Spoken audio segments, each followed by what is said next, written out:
Welcome to the presentation concerning personality traits and behaviors as outlined in the Myers-Briggs model by Alyssa Palmer. What is a personality?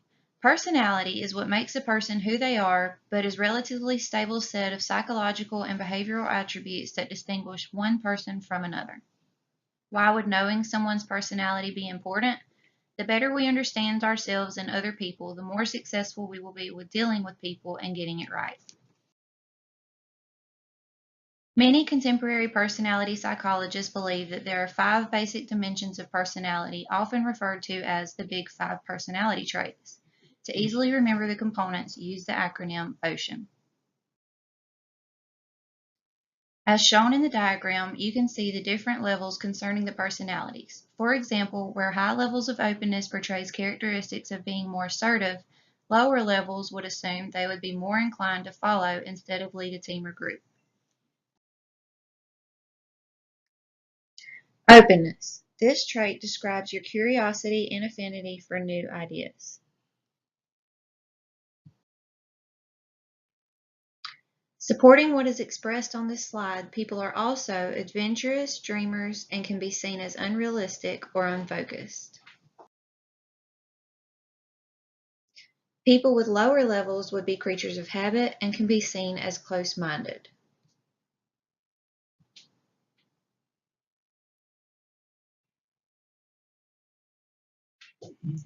Conscientious. This trait involves the way you get things done. People with higher levels of conscientiousness may be very detail-oriented, but sometimes can be seen as controlling and rigid. They have a strong sense of duty. This is a helpful trait to have with school and on the job.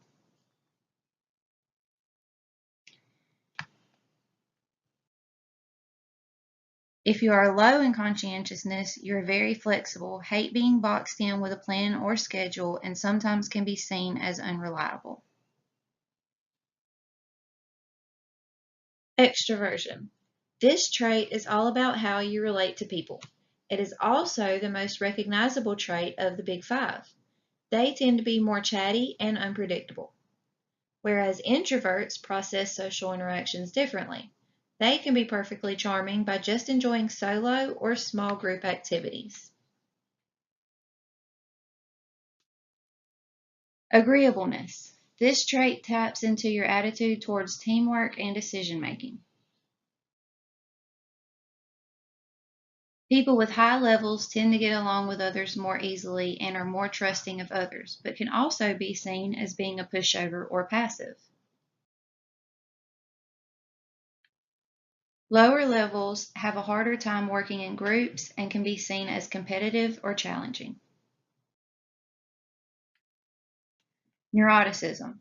This trait speaks to your emotional stability and tendency to worry. Higher levels can tend to be worriers and seem too emotional. Lower levels are stable and balanced.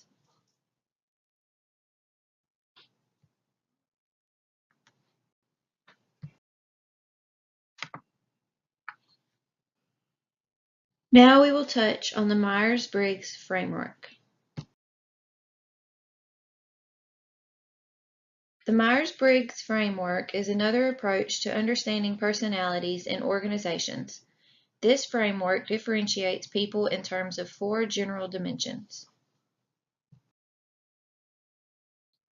Take a moment to recognize the differentiations depicted in the model shown.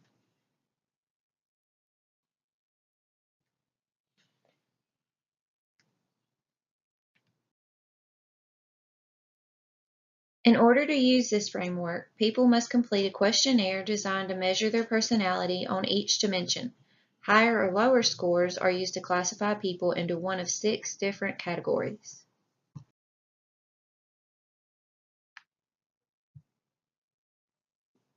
The Myers-Briggs Type Indicator, or MBTI, is one of the more popular questionnaires used to classify the different personalities.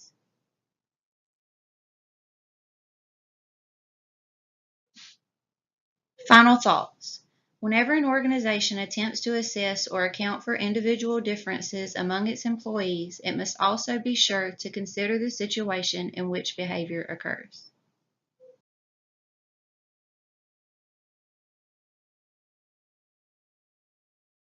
This concludes my presentation.